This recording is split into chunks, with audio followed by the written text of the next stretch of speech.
Number 10. The Battle of Megiddo, 1457 BC, Egypt's pharaoh Thutmose III faced a coalition of rebellious Canaanite kings at a mountain pass in modern-day Israel.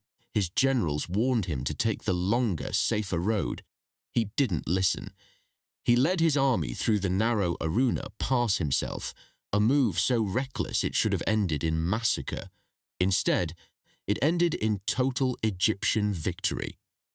The rebels had spread thin, expecting him to circle around. He appeared from the impossible direction and shattered their formation before they could respond. Megiddo fell after a 7-month siege. The word Armageddon, the final battle of all battles, comes from this exact location. What makes Megiddo remarkable is not the victory, it's the audacity. The first recorded military campaign in human history was won because one man chose the road no general was supposed to take. Number 9. The Battle of Thermopylae, 480 BC, 300 Spartans, an estimated 100,000 Persian soldiers, a narrow coastal pass between a cliff and the sea. For 3 days, the Persian Empire could not move forward. King Leonidas of Sparta chose the terrain deliberately, the hot gates, a choke point so narrow that Persian numbers meant nothing. Cavalry was useless. Flanking was impossible. Every Persian charge broke against Spartan shields. On the 3rd day, a local Greek man named Ephialtes showed the Persians a mountain path around the pass. The Spartans were surrounded. Leonidas sent most of the Greek allies away and held the rear with his 300. They all died, but the delay allowed the Greek fleet to organize at Salamis, where Persia's navy was destroyed. What makes Thermopylae terrifying is the math. 300 men didn't just slow an empire, they saved Western civilization's first chapter. Number 8. The Battle of Gaugamela, 331 BC. Alexander the Great stood before the largest army ever assembled against him. Persian King Darius III, with forces estimated between 200,000 and 1 million men, depending on which ancient source you trust. Alexander had approximately 47,000. Darius had war chariots fitted with spinning blades on their axles. He had war elephants. He had ground specially flattened the night before so his chariots could operate at full speed. Alexander let the Persian left flank stretch to encircle him, then turned that stretch into a gap. He personally led the companion cavalry directly into that gap, driving straight toward Darius himself. Darius fled. The Persian Empire broke. What makes Gaugamela unforgettable is not the scale. It's that Alexander read the battle before it started and let the enemy's own plan create his opening. Number 7. The Battle of Cannae, 216 BC. This is still taught in military academies.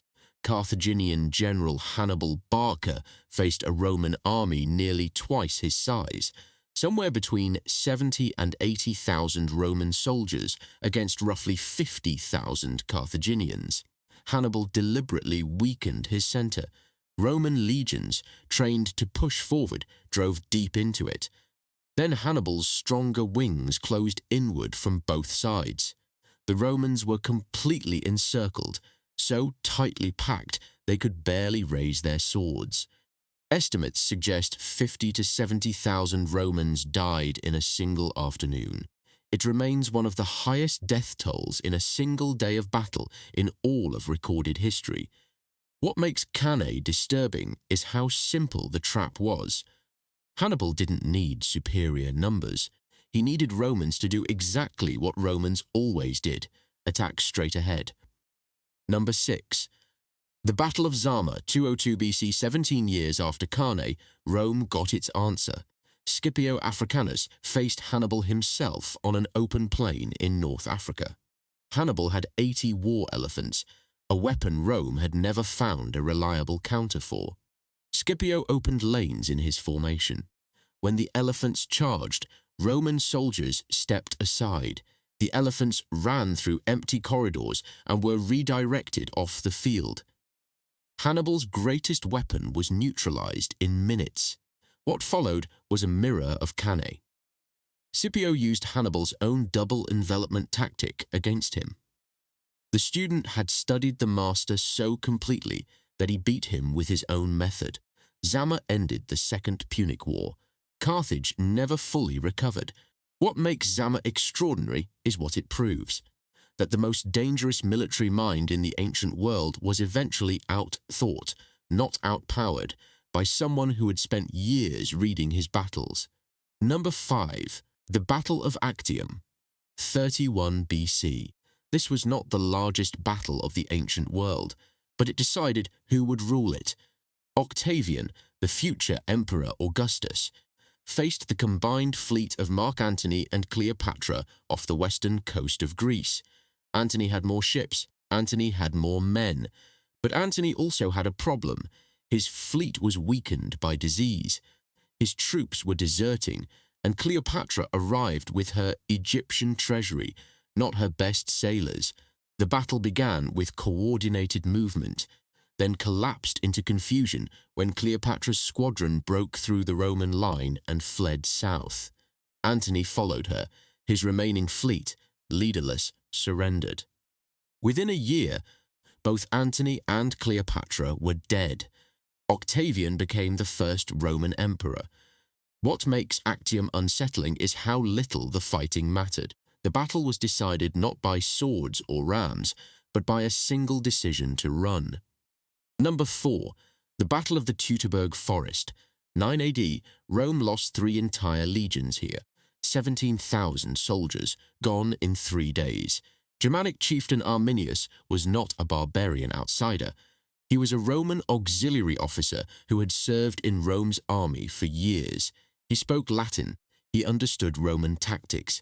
He used that knowledge to lure General Publius Quinctilius Varus into a forested ambush column, miles long, strung out on a narrow track, unable to form battle lines, unable to use their training. The Germanic tribes attacked from the trees for 3 days in rain and mud. Varus committed suicide. The Romans were slaughtered almost entirely. Emperor Augustus is said to have beaten his head against a wall, crying for his lost legions to return. Rome never permanently crossed the Rhine again.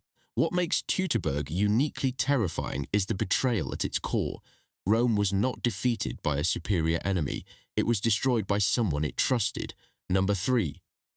The Battle of Tours, 732 AD. The Umayyad Caliphate had swept out of Arabia within a century of Muhammad's death. Crossing Persia, North Africa, and most of the Iberian Peninsula, by 732 AD, a Muslim force was moving deep into Frankish territory in what is now southern France. Charles Martel, the Frankish leader, chose defensive ground and held his infantry in a shield wall. The Umayyad cavalry charged repeatedly. Frankish infantry held. When rumors spread through the Muslim camp that their plunder wagons were being raided, the cavalry broke formation to protect their supplies. The Frankish lines advanced. The Umayyad commander Abd al-Rahman was killed. By morning, the Muslim army had withdrawn. Historians have debated for centuries whether a Frankish defeat here would have meant the Islamization of Europe. What is undisputed is that Tours was the furthest point Muslim military expansion ever reached into Western Europe. The continent's future turned on a shield wall and a rumor about stolen gold. Number 2.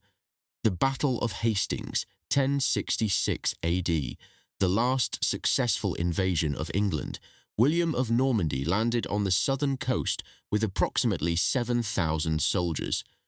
King Harold of England marched his army 250 miles in 9 days, still exhausted from defeating a Norwegian invasion at Stamford Bridge just 3 weeks earlier. At Hastings, Harold's shield wall held for hours on a ridge called Senlac Hill. Then the Norman cavalry feigned a retreat. Some English soldiers broke formation and gave chase. The shield wall fractured. Harold was killed. The Bayeux tapestry shows an arrow near his eye. though the exact cause of death remains debated.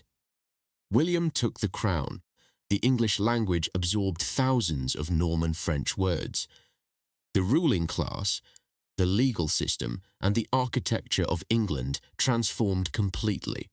What makes Hastings so significant is how entirely one afternoon reshaped a language, a culture, and a bloodline that still exists today. The world you live in was shaped in part by a feigned retreat on a hill in Sussex. Number 1. The Battle of the Indus, 1221 AD. Most people have never heard of this one. That is exactly why it belongs here. Genghis Khan's Mongol Empire had already destroyed the Khwarezmian Empire, hundreds of cities erased, millions killed. The last Khwarezmian prince, Jalal ad-Din, had survived by fleeing east. By the Indus River, he turned. He fought. With a fraction of the Mongol force present, he actually won a local engagement, something almost no one in that era managed. Then Genghis Khan arrived personally with the full Mongol horde. Jalal ad-Din was pushed to the riverbank. Rather than surrender, he drove his horse into the Indus River and swam across under arrow fire. Genghis Khan watched him escape. Witnesses reported that Genghis Khan turned to his generals and said that a father should wish for such a son. The campaign ended. Genghis Khan turned back, not because he was defeated, but because he received news from Mongolia that required his return. India was spared a Mongol invasion not through military victory, but through timing, distance, and one prince who refused to stop fighting. What makes the Battle of the Indus the most haunting entry on this list is what it shows about history itself. The fate of entire civilizations does not always turn on the strongest army or the best general. Sometimes it turns on a horse, a river, and a message arriving from the other side of the world. The Mongols never returned to India in full force. The subcontinent survived, and the man who held them off, even briefly, even impossibly, drowned in the Sind Desert a decade later, hunted down and killed with almost no one left beside him. History does not always remember the ones who mattered most.